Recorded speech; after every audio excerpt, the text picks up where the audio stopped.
Good afternoon, everyone, and welcome to Fridays with Keenan's Cutting Edge, where we discuss all things edge. My name is Jenna Labor, and I will be your host as we explore the dynamic world of Don Keenan's trial philosophy, The Cutting Edge. Those of you joining us live this afternoon are receiving early bird access to this episode. You have the opportunity to ask questions and interact with our speaker. If you have a question, please type it into the comments section below, and we will be sure to address it. If you happen to be unable to join us live, episodes will be released each week following the live broadcast. So be sure to hit that subscribe button and click the alerts icon to make sure you don't miss an episode. Today, we have the Keenan Trial Institute Dean of all Deans, David Hoey, with us, speaking on the new premises revolution. Now, the cutting edge truly is a dynamic trial philosophy. At its core, the cutting edge is about meeting jurors where they are and delivering our client's message in a way they can identify with. If you know anything about people, you know we are an ever changing and fickle group of mammals.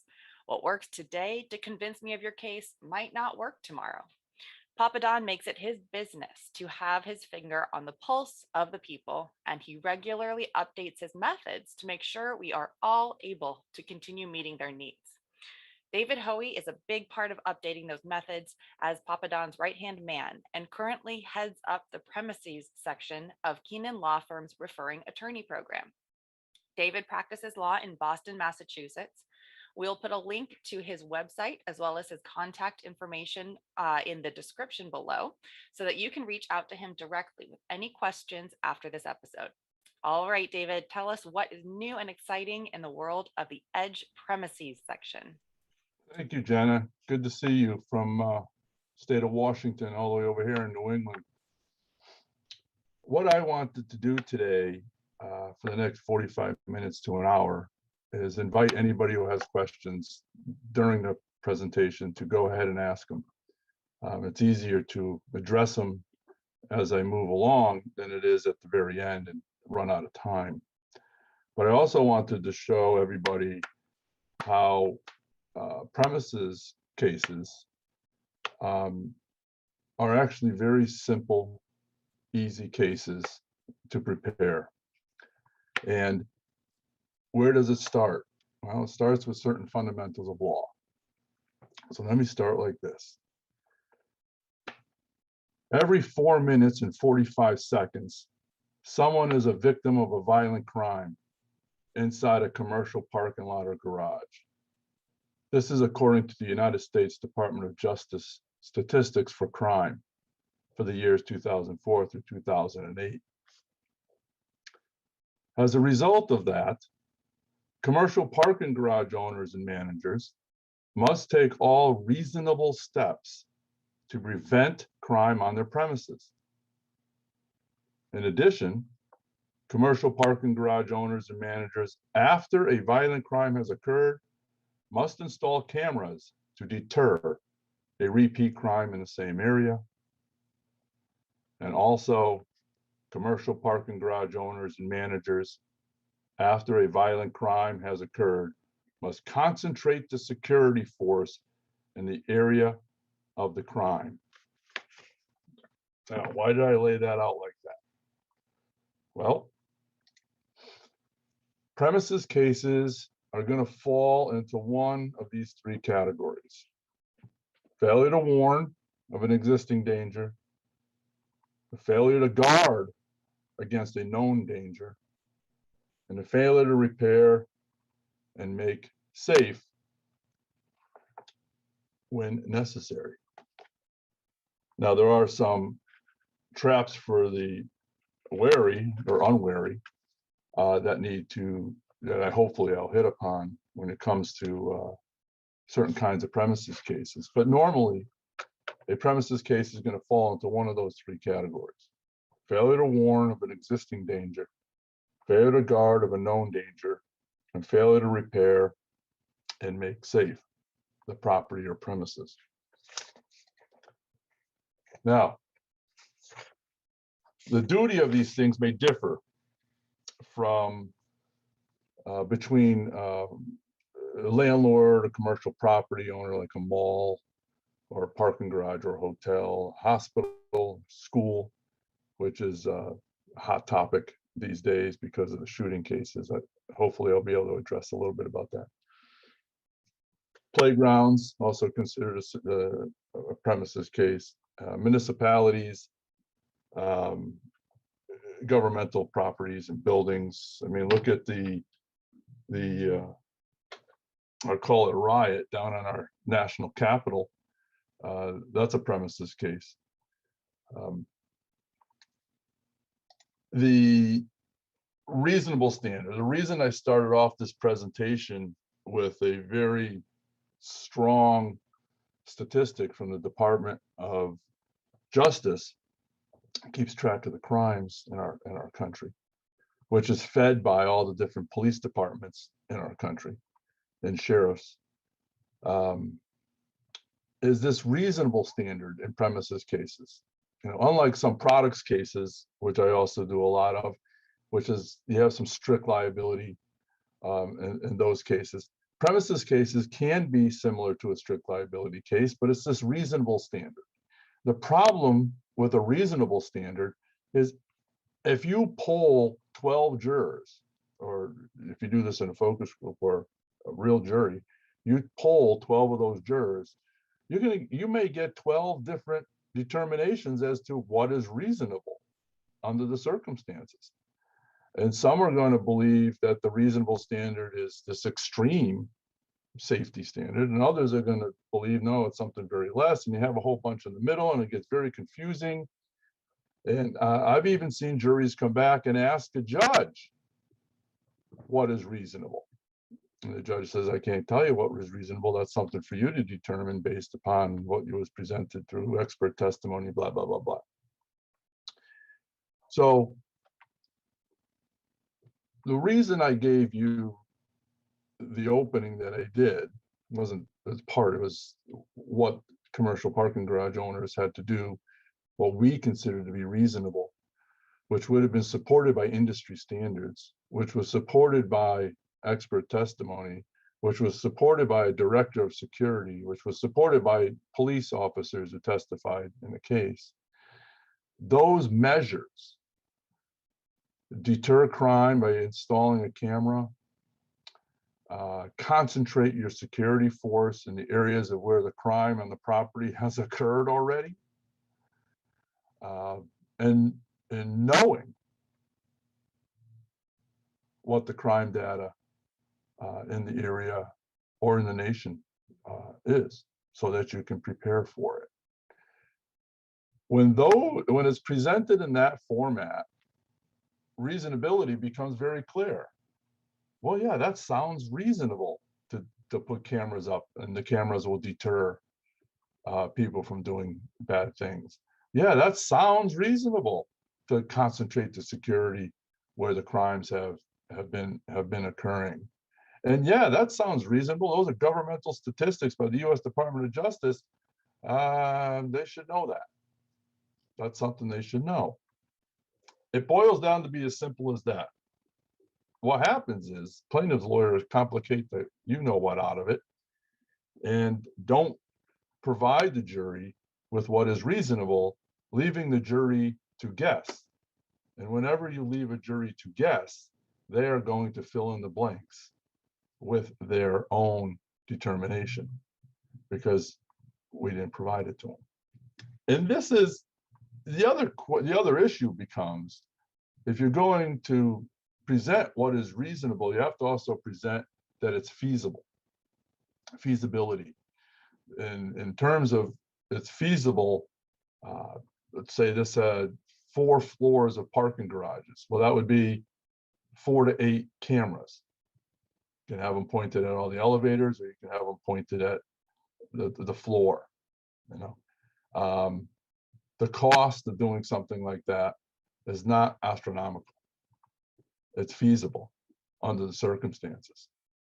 And when you calculate it with the number of parking spots in there and how much they charge per parking spot, it becomes very, very feasible to install safety measures in there. Now, what may not become feasible, but the risks versus the reward is personnel, right? Say security that needs to roam the premises, that needs to get trained, that needs to be supervised. You need coverage when they call in sick or on vacation or what have you. Yes, personnel becomes expensive. But if you do it right, it's going to save the premises a lot of money. And reputation is a big to do. Malls, parking garages, school areas, certain restaurant areas in town, hotels, big time hotels. And their reputation is whether it's safe to go to or not. And then you get into what the patrons of premises should know. That becomes the warning issue. If David, crime we've got a question, if you don't mind, from the audience, and I think it works here pretty well with what you're talking about. So we have this from observer or viewer DBT, and I apologize, I don't have the full name, but this person asks, does it matter if the injury was from a slip and fall versus a crime or like a robbery or shooting victim? What do you think? Well, yeah, of course it does. It depends. So if the reason for the slip and fall is because they're running away from being mugged, yeah, of course. But if it's a slip and fall, and I'm going to talk about slip and falls, hopefully we have enough time to talk about slip and falls, because there's all types of slip and falls, particularly up here in New England, and we're getting ready for the snow and ice season. There's a slip and fall every day, and there's some duties and obligations. But if you're talking about a parking garage or a hotel slip and fall, it's not so much of a security measure, but it can be very much a notice of knowledge measure. And I have an example coming up momentarily about a code violation, a safety code violation that caused a sort of a slip and fall. But most slip and fall premises cases, what you're looking for is a notice of knowledge issue, or a what's the word I just used? Notice of knowledge, or a code, a safety code violation. All right. That's where you want to go with your slip and fall cases. You know, we learned at the old, slip and fall in the banana peel that's been left on the grocery floor for an extended period of time. Well, it was there for longer than an hour. Well, then it's reasonable to believe that the store owner should have cleaned it up. But it was only there for 2 minutes. Then that's not reasonable enough for the store owner to pick it up. Not everybody can be Mo Levine, where Mo Levine would make the presentation, don't look on my floors. I'll keep the floors safe and clean for you. Look at the merchandise on my shelves. Those are the things you need to buy. The old, it's nowadays on the slip and fall cases, I'm looking for a safety code violation, or something was in existence for a long period of time. Thereby, the property owner didn't warn of its hazard, didn't repair or fix the hazard, or didn't guard against the hazard, putting up a cone, roping it off, or what have you. So again, slip and fall, any premises case has got to go back to one of those three types. If it was a known danger, did they warn? Did they repair or fix it? Did they guard against it? If they didn't do all three, there's an issue. There's a problem. I'll talk a little bit about my good friend Greg Luther's favorite topic, foreseeability, because all these, what is reasonable, boils down to whether it was foreseeable or not. And of course, that's one area that the judges struggle with, I should say, is foreseeability. No, let's face it, this isn't a crack on judges. Most judges did not practice in the personal injury arena. And so having to do a foreseeability analysis to them is like Chinese. We don't even have foreseeability in our jury instructions in Washington in our negligence cases. So it's a foreign concept in some jurisdictions. But do you have notice and knowledge? Sometimes. Yeah.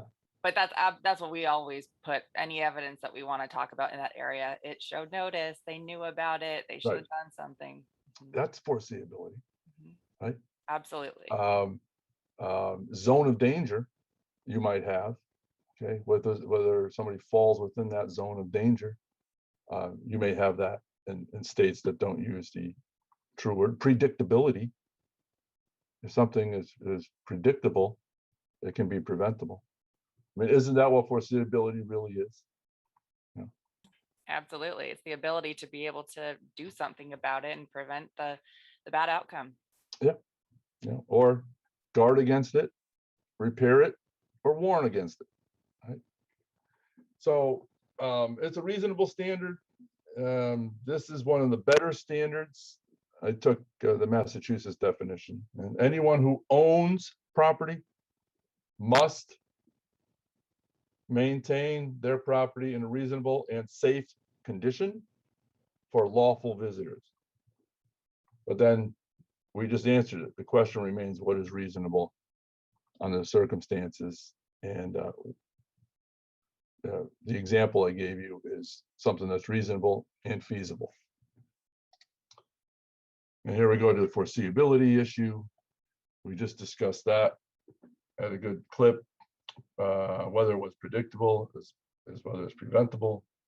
Notice equals knowledge, and you can do an awful lot with knowledge. You know, some of this is the foundations of law, but the foundations of law that have existed since the 1800s and early 1900s still applies today, and we need to apply it to our cases. Plain and simple. That's how we win the majority of our cases. Now, one of the things I wanted to say is that the premises cases are starting to change, and they're starting to overlap with other types of cases. So a lot of the premises cases are because I do a lot of products stuff, and I've done a lot of premises cases. The premises cases have an overlap with products cases. I'll give you some examples. So we're working on a case that is a school, grammar school, middle school age kids. And the school purchased a playground. I think it's called rope and climb or something like that. It's not a traditional playground with swings and a sandbox, but it's more of an advanced type playground where the kids can climb rocks, climb ropes, have ladders between the two and all that kind of thing. And what we're finding out is that the school relied on the manufacturer and distributor of this ropes and play, that it's safe, that it's been, tested, that it's able to be used. But one things they didn't say is that it's actually inherently dangerous for young kids if they're not supervised, and the number of supervision that it needs for the number of kids using the playground. So the school bought it, and the kids used it, and sure enough, a child broke her back using it, and there wasn't enough supervision. So there's a cross case. You got negligent supervision against the school and municipality, which is probably capped. And then you have a negligent design and a negligent warning and instructions and warning against the rocks and play. There's plenty of examples like that, but you would need both in your case to compensate the plaintiff for the extent of her injuries. If you're 9 years old and you break your back, that's usually a lifelong injury of some sort. Daycare centers, holy cow. Other than the COVID year where everybody had to stay home, year and a half, everybody had to stay home. Daycare centers are loaded with premises problems. In this particular case that we're working on, you have a daycare center that bought a bunch of these rockers, young baby rockers. They're called sleeper rockers, where the child can be rocking in the chair or the child can fall asleep in the chair. What the day center didn't know was that these are also inherently dangerous because children can suffocate in them and have breathing problems when they're not old enough to keep their heads up, and also stop breathing and die. And that's exactly what happened. So we have the day center, because it happened on their watch, and we have the sleeper manufacturer and distributor for a defective product. Shipyards and the heavy cranes. The shipyards use these heavy cranes to build boats, and we're working on a case. And what we've realized is that the heavy cranes, you see a picture of one that collapsed over there. There's a couple things wrong with them. One is there is OSIs, other similar incidents, many of them, all over the world, where these cranes collapse. And why do they collapse? Because two things: poor instructions, poor warnings, and poor weight distribution. So they have a way to attach weights on the back end of the cranes where the weights don't fall off. Well, what happens is if the crane lifts too much, and there's not enough weight holding the back end, the crane's going to tip, and then the weights fall off, and then the crane falls. But the other part is on the shipyards, everything's got to be flat. If there's any incline, that affects the movement of the crane as well. So you have a premises case roped in with a products case. But we wouldn't know that unless you're doing your homework on these kind of cases and thinking of outside the box. It's just not a premises case, or it's just not a products case. Amusement parks are a hot topic. Almost every week you pick up the paper, you're reading about an amusement park problem. Okay. Amusement parks' big issue is they don't want the ride to shut down. When they shut the ride down, people don't come to the park. They lose revenue.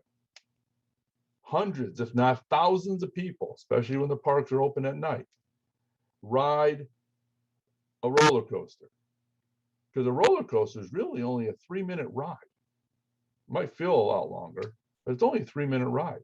And think of how many people they can circulate through on a 3-minute, excuse me, a 3-minute ride. Well, over here you'll see a roller coaster car that derailed. It derailed because it had defective parts. So again, you have a premises case coupled with the products case. Now this one's kind of interesting, and here's where I want to talk a little bit about a code violation.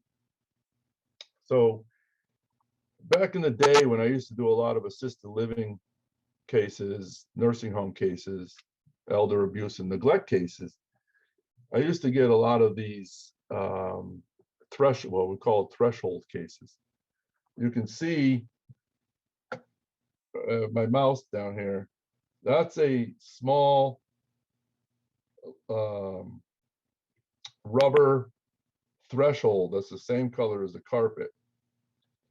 And the code says that it can only be, I think, a 1/4 of an inch in height, so that wheelchairs and walkers and people with heels can get over it without something happening. So I hope this plays for you. And you can see what happened. This video shows how little effort it takes for the stroller to fall forward.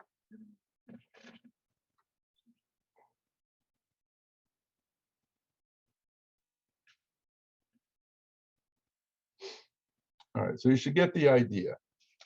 As the woman was pushing her walker with 4 wheels, she hit that front threshold and toppled over. Cracked her head and died. So we went after the assisted living facility for having a threshold that was too high against safety code. And we went after the product manufacturer for the walkers that tip over.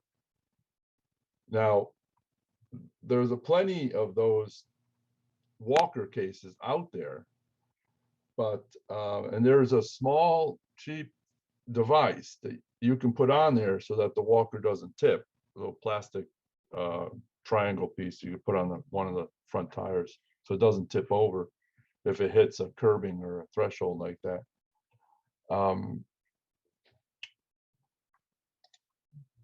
I thought I had the picture of the threshold, but yeah, so that was both premises as well as a product case. Now, recently in the news, it seems like it's all the time. You see all the school shooting cases, the church shooting cases, the mall shooting cases, the public events like out in the Vegas, the shooting cases and the gun cases. Now, you have a bunch of the advocates out there that say those are gun cases, you know, and then you have, but are they, you know, and are they more of a premises case? Well, let me, you know, these are difficult cases to deal with because of the foreseeability part. If you look at Sandy Hook in Connecticut, small little Connecticut community, there was no expectation that somebody would walk into their little school that's been around since the early 1900s and start a shooting spree, but it happened. And if you go back and you look into that case, Remington, which is a gun manufacturer,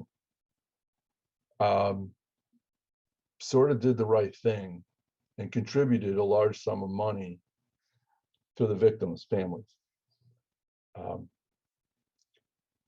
They weren't saying that it was a gun manufacturing product problem. They were just in support that a tragedy like this is not something that just doesn't happen. You have innocent children that were affected by that. And I think the gun manufacturers were trying to get some good publicity out of doing something kind like that. I think it's the right thing for them to do. There were other theories of liability that went around on the school cases, the church cases, the mall cases, and the public event cases. Some stuck, some did not stick. But as a result of these, schools, churches, malls, public places are now aware. Certain areas of the country, they can predict it. You'll probably notice that many schools have a roaming police officer now.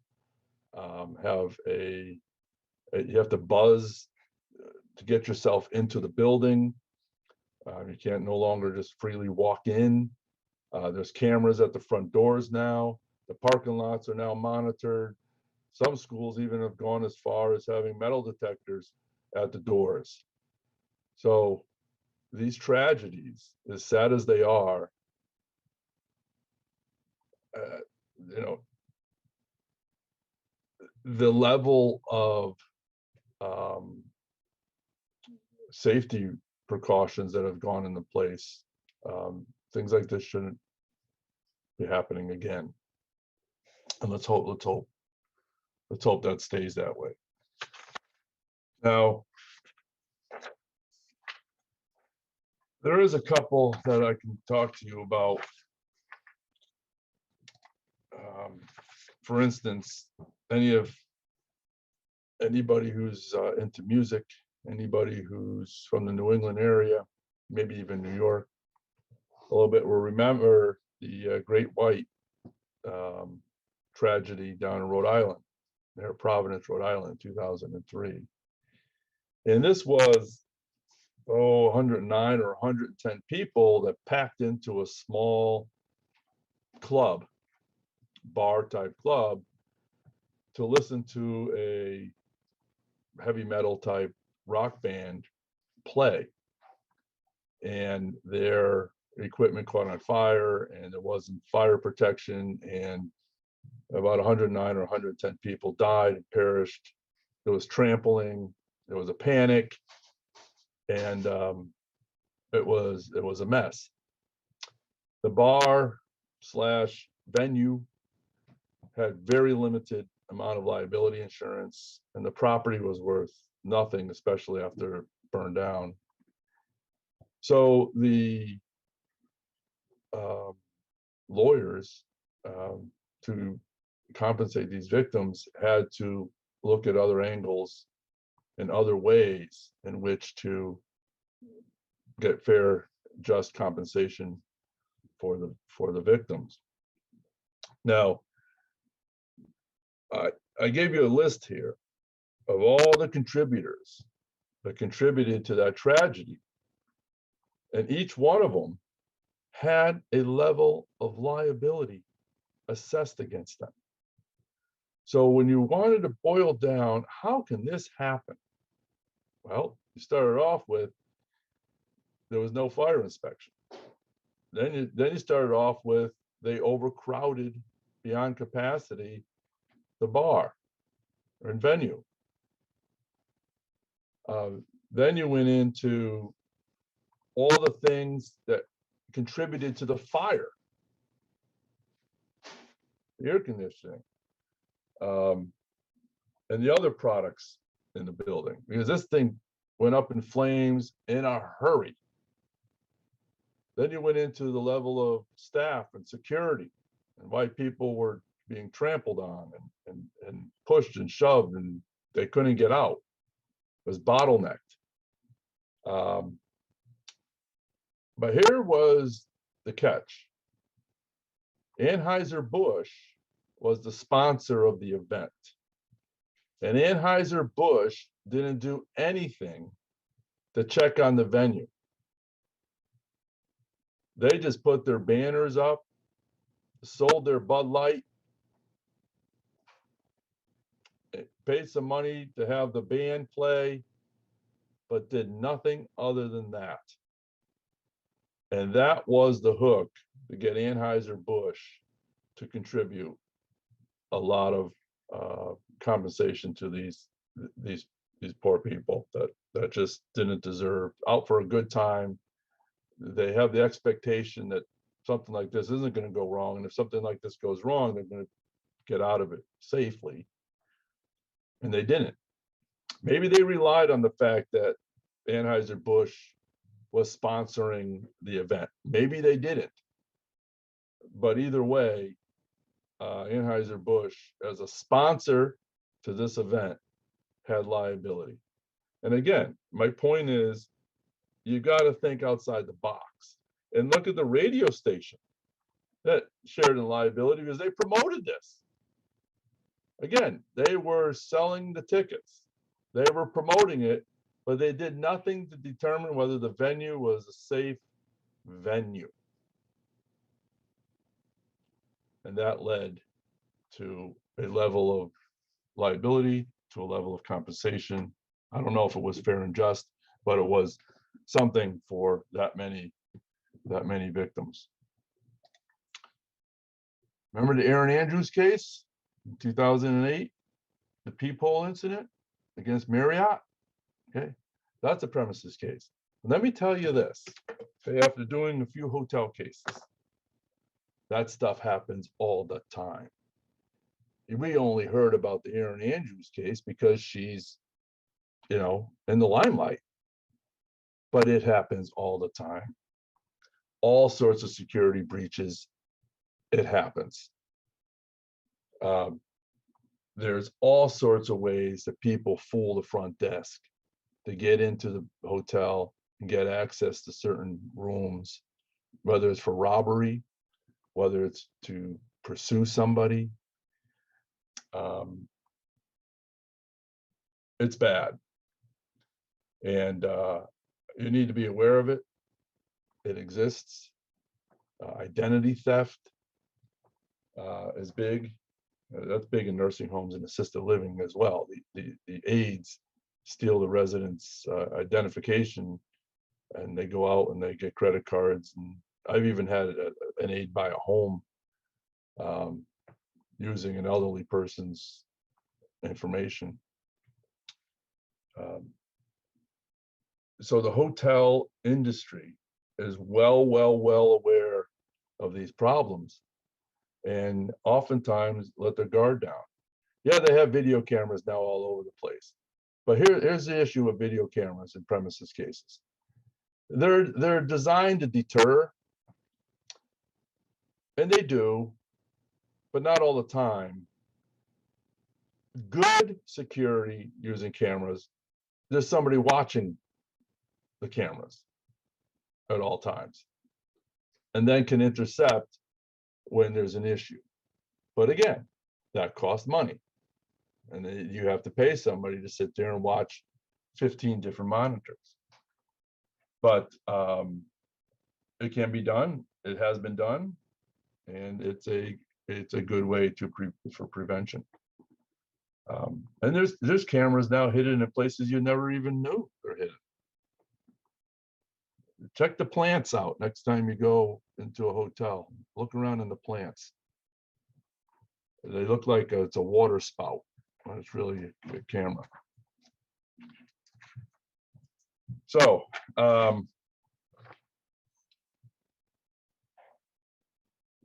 if you go back to the 2015 Charleston Church massacre case, there the family sued the FBI because the FBI had enough information through their background checks and surveillances and information that was provided to them of information that may have been able to prevent the church massacre. In 2017, you had the Nevada Harvest Country Music Festival shooting. Lawsuit was filed on behalf of the 450 victims against the hotel because they allowed this guy to bring in all sorts of weapons, set up camp in there, and fire at will. And there was some signs and signals that would have given them, a red flag. That's the other thing you're always looking for in premises cases. Red flags. How many red flags are there leading up to the event that you can point to? One red flag, tricky. But when you got 4 or 5 red flags, and nobody's eyebrows went up, you're gonna have a problem there. There was for the 450 victims, 800 million was raised by the hotel chain MGM Resorts, and I think the gun manufacturers also contributed some money. Again, not admitting to any liability, but as what I believe to be a public policy event. In 2016, the Pulse nightclub shooting, which I think goes down in Miami area or Florida area. Same thing as that nightclub in the Providence area. Twitter was sued, Facebook was sued, Google was sued. All the promoters and sponsors of the nightclub were sued.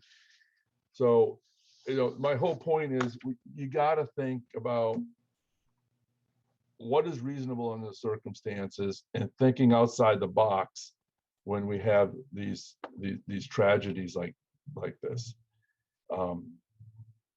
There was an old saying from one of the first law firms that I worked for was, if you have the damages, you'll find the liability. part of that is true. And don't be afraid when you find that the number one defendant in the case may only have limited insurance. There's always something behind that you need to explore and get to. The I call them the Kmart cases. This is what put Kmart out of business.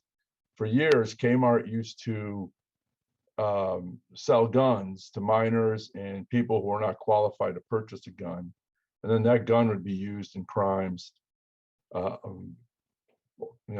all over the place, and they would trace back to where the gun was purchased and who bought the gun. And a big case, I think it was out of Utah, put Kmart into bankruptcy. They filed bankruptcy the day after the verdict, but there was a whole slew of those cases. I didn't think those type of cases existed anymore, but they do. They do. Another area that's back at it. So let's talk about these crimes. A lot of these premises cases have to do with crimes, crime statistics, crime data, and it's a necessity if you're going to do any type of premises case that has crimes in it. So the crime data is the key. The trends and the cycles is what you're looking for. And this is stuff you can do on your own. Don't think you can gather all this stuff from the local police department and have to send it out to have review. No, this is something you can sit down, draw out a chart, and start making the lists.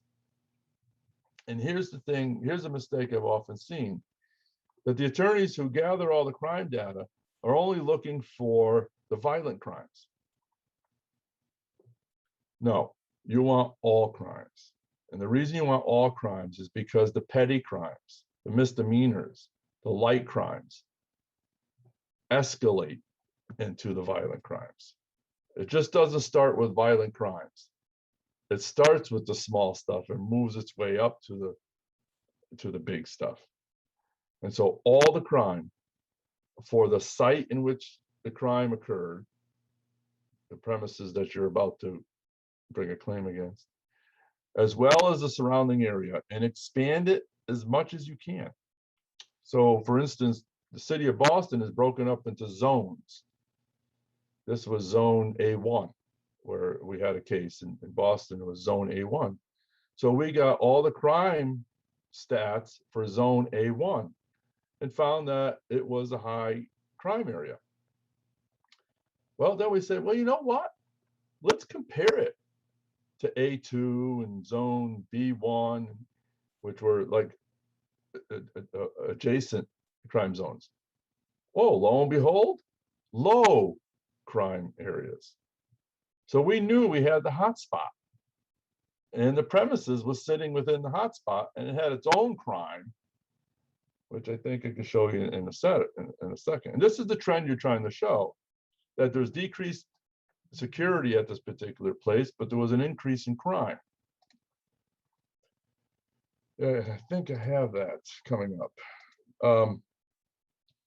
In terms of experts, because you're going to need an expert to talk about industry standards, feasibility, predictability, statistical data, tell the jury about the crime trend. Use a criminologist versus a retired police officer or a security expert. Every time. A criminologist can testify and have opinions on a vast more areas than a retired police officer or a securities expert. Criminologist is by degree. Criminologists are hired by big corporations and government and the US Department of Justice and airports to give their opinions on crime prevention and crime trends and why crimes occur. So there's one lesson you take away from today. When you have a premises case that's crime-based, you're going to find yourself a criminologist. versus a security expert. Now, you can have both, and they can work well together, for sure. But I'm telling you right now from experience, criminologist is the way to go. They're degreed, they've published in the business, they can analyze the data, and they can give you predictions. It was inevitable crime was going to occur, continue to occur on this property. Why is that, sir? Well, A, B, C, D, E. What's the basis of that opinion, sir? Oh, my education, training, skill, and knowledge. I'm a criminologist by degree. That's it. Simple. Oh, you gotta love New England, right, folks? The old slip and falls. Well, let's talk about that for a second. It used to be my favorite kind of case, and here's why. Because once you change the format of the snow or the ice, you own it. If you just leave it as a natural accumulation of snow and ice and someone slipped and fell, you don't own it. But as soon as you go out there and you start to shovel it, and you start to change the form of it, and you start to move it, and then it freezes, and somebody takes a header like this, you're going to be responsible. Now, that's a catch-22, because if you're a storefront owner and there's a municipal sidewalk out in front, as the storefront owner, you are responsible for the removal of the snow and ice out in front of your storefront, even though it's municipal property. And if you don't, you're going to get fined. But if you do, and you don't do it correctly, you're going to get sued if there's a slip and fall. So there's another rule in the snow and ice states. Within at least 1 hour after a snowstorm or ice storm, the property owner must apply salt and sand to the area. And if the landowner did apply the salt and sand, and they can document it, that they did so, and there's a slip and fall, they're going to be okay. There's also the trap for the unwary, the open and obvious danger defense. Okay, now this applies in many, many states. The open and obvious danger defense. There's no duty to warn when the open and obvious danger exists. However, that doesn't alleviate the duty to fix and repair if fixing and repair is feasible under the circumstances. So be careful of getting caught in that open and obvious danger trap, because the back to that is, hey, okay, it was open and obvious. However, because it was open and obvious, and because it existed open and obvious for such an extended period of time, you had a duty to fix and repair it, and you didn't. So that's one of the ways to get around that. Now, I see I only got 9 minutes left, and technically I'd have a lot more to go on the premises cases, but let me give you a little bit more in the last couple minutes here. Hey, David, can I ask you a quick question we have from the audience? Yep. All right, so we've got again from DBT, thinking outside the box. Hospital patient gets a pressure ulcer because they're not moved often enough. Compare that with the guy who slips on the banana peel that wasn't cleaned up by the store. So what makes one a premises liability case and not the other? Night and day. So the pressure ulcer case, i.e. unrelieved pressure, shift after shift, hour after hour, day after day, with no comorbidities that can contribute to a pressure ulcer rotting hole in somebody's skin, is as a result of staff not turning or repositioning at least every hour, not following policies and procedures, not following Nurse Practice Act, not communicating, staging, or preventing the pressure ulcer from beginning, not following the code of federal regulations, not following the code of state regulations for the prevention of pressure ulcers. That's neglect. Okay. The slipping on the banana peel is truly more of a premise issue. How long was it there? Duty to guard against it, duty to warn about it, duty to repair or fix it. So they're not in it. Just because the pressure ulcer occurred in the hospital doesn't automatically make it a premises case. That's a pure neglect case by definition. Yeah, they have a duty to guard against pressure ulcers from developing. Yeah, they have a duty to not let a pressure ulcer get worse when it's a stage 1 or a stage 2, not letting it get to a stage 3 or a stage 4. And they have a duty to inform consent, i.e. warn the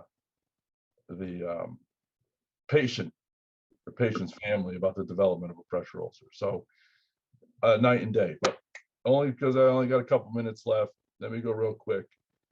Swimming pool cases, roller rink, ice rink cases, airport cases. The airport cases are, they know there's long delays, cancellations, and for Christ's sake, they just don't have enough defibrillators in the building. You got people, how many times have you been in an airport? You know, all of a sudden you've seen that emergency cart go by, right? Because somebody had a heart attack or a stroke for sitting so darn long. Also, real quickly, I had a roller skate rink case where they allowed underage drinking on the premises, knew about it. And the DJ who played the music in the roller rink, as the teenage kids would, you know, go around the rink in their roller skates, would allow the whip around. So they'd all, like a centipede, hold on to each other and they'd go around and they'd whip around. Well, this one kid who fell got his fingers amputated, bing, bing, bing, bing, from roll over the roller skates. And he was a basketball player. There goes that life.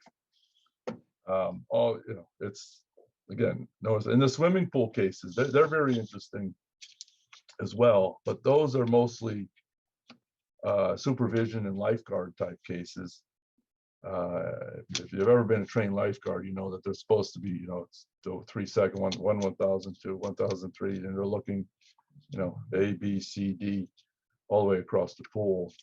But the residential pool cases are the negligent supervision, are watching young kids, are letting crazy things happen, pool parties and what have you. So I could talk to you all day long about different ideas and theories and on premises, but I'm out of time, Jenna.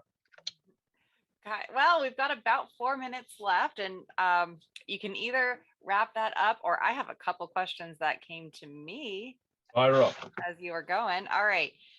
So I know, and I used to be one of these lawyers who was afraid to take premises cases because liability is always contested, and the public view of kind of your traditional slip and fall or your ambulance chaser lawyer tends to revolve around premises liability cases. So what would you say to lawyers who have those same concerns? That you can't have it as just a slip and fall case. You have to determine why did the slip and fall occur. So if the slip and fall occurred because the premises, excuse me, because there's a threshold or a step down, and the landlord or the restaurant owner knew that it was a problem and didn't spray paint it orange, you know, or didn't put up a warning sign, or didn't tell the patrons, watch your step. You know, you always have to go one step deeper and say, why did this property owner not remove the snow and ice? Why did this property owner not warn about the step down in the restaurant? Why? And it's the answering of that why that gets you to the real case. And then you're taking the jury's focus off the fact that the person slipped and fell and onto the landowner's conduct of why they're doing it. So you need to shift. You need to think outside the box. All right. All right. I Well, don't mean to yell at you. I'm just no. Well, what about the shoes, David? What about the shoes that your client was wearing? I mean, come on. come on. They have a right to choose and wear whatever they wish to choose and wear because they have the expectation that if they wear those shoes, because those shoes are sold probably on the internet now versus a shoe store, that rugs are going to be tacked down in lobbies. Steps are going to be orange or yellow and marked. They're gonna be okay. Mhm. Okay. All right. Then I have one final question. Let's use this last minute for that. How do you deal with the intentional tort aspect of a criminal really premises case, right? With that intentional actor and then the whoever the corporation or hotel is saying, hey, it's all that guy. That's an easy one. I only have 1 minute, which is great. You go and ask them. Who do you mean by going in and asking who? They're criminal. Interesting. Okay. And what are you trying to elicit from that criminal? Why he or she did what they did, and why they picked that property to do what they did. All right. And All if you got pizza and orange juice, bring it. And if the warden will let you bring it, good for you. If not, blame the warden. You'll get more out of it. All right, awesome. Well, thank you so much, David. And thank you to all of you who joined us for this week's episode of Fridays with Keenan's Cutting Edge. If you liked today's video, please click that thumbs up and don't forget to subscribe and sign up for alerts so you don't miss an episode. This podcast is about delivering what you want to hear. So don't be shy about sharing topic ideas with us in the comments section. As Papa Don always says, if you want to know more about it, chances are someone else does too. Next week, we will be hearing from Doug Dykes and Clayton Seifert. And I apologize, Clayton, I don't know how to pronounce your last name. Hopefully that was close. But we'll be hearing from Doug and Clayton as part of our Superstar series. They achieved a stellar result in a recent case and will be sharing how the EDGE method helped them get justice for their client. I can't wait to hear what worked for them and to get some inspiration for my own cases along with all of you. Have a wonderful weekend, and I'll see you next time.